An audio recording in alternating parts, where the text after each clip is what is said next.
one of the British Empire Medal awardee for her steadfast services and support to her colleagues and the community during the COVID-19 pandemic. Nini spearheads Royal Bournemouth Hospital's Black, Asian, and Minority Ethnic Network and pushed for the trust response to provide risk assessment time, take a time out during the pandemic, provided exceptional support to the Filipino community outside work, cooked meals for colleagues who were recovering after being in the intensive care, and organized virtual community events to offer comfort and reassurance during the pandemic. Ladies and gentlemen, Miss Nini Clepax. Hello, good evening, everyone. So thank you so much for inviting me today and giving me a special citation award. So my name is Minerva Mini Pascua Clepach.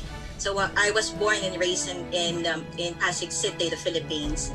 I remember the age when I was young. I wanted to explore, different countries, and UK is one of them.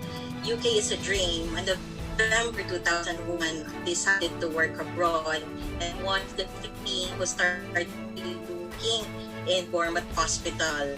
I started working as a respiratory nurse, and then become a deputy clinic leader, and then move over to a great challenge to press my career. I knew I needed to have a long-term plan, focusing what I want to be. At the pinnacle of my career is to become a leader. I need to be specific with my goal, to reach out, breaking through the goal, and step by step to figure it out how I can get on that step. And to plan as well, also studying English language so I can gain an English exam. We call it IELTS now. It's a requirement to go for university because I need to study in university.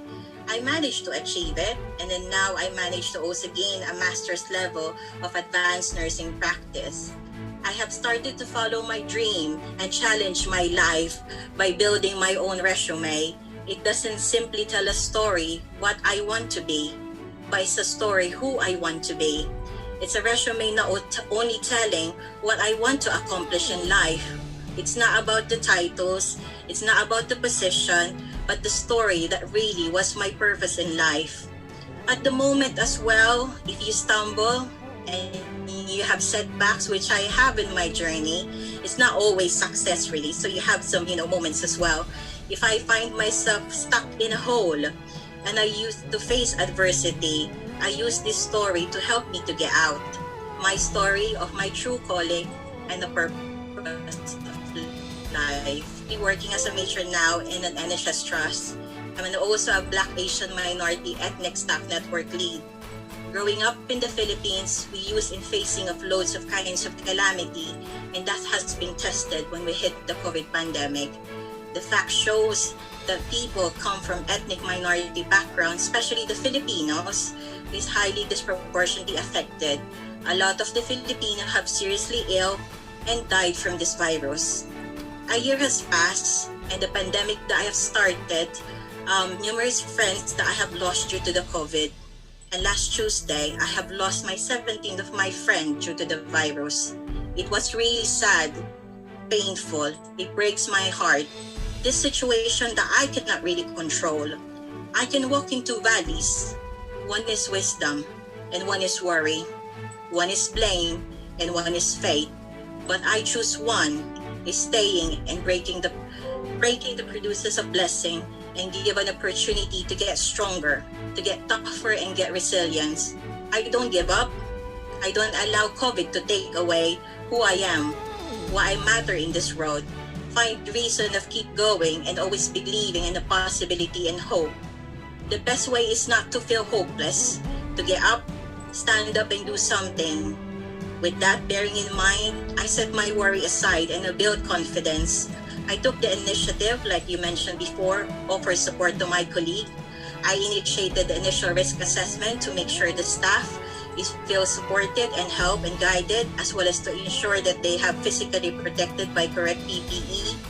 Beyond of the physical protection, we also provided information, guidance, and support for the staff mental and health well-being. With staff feeling overwhelmed and anxious, we have maintained an open channels of communication, like a hotline or the button phone that I always use, and feeling for the staff to listen and to respond. We can empower our staff to speak up, seize and amend if they feel unsafe and undue risk. After my matron duties at the onset of the pandemic till now, I have provided support to the Filipino community, our overseas staff with the support of the local community like Philbrick's community in Dorset, as well as the BAME network. I cooked food, delivered grocery, bought over-the-counter medication, giving it to staff who's experiencing symptoms, on isolation, on shielding, and also recovering from release from intensive care unit, and finding them temporary accommodation. We have a tradition as a Filipino, which is the bayanihan. That is exactly what we did during this pandemic. We might not have a blood family with us daily, but we provide each other support when needed. For us, Filipino, love of the family is understatement.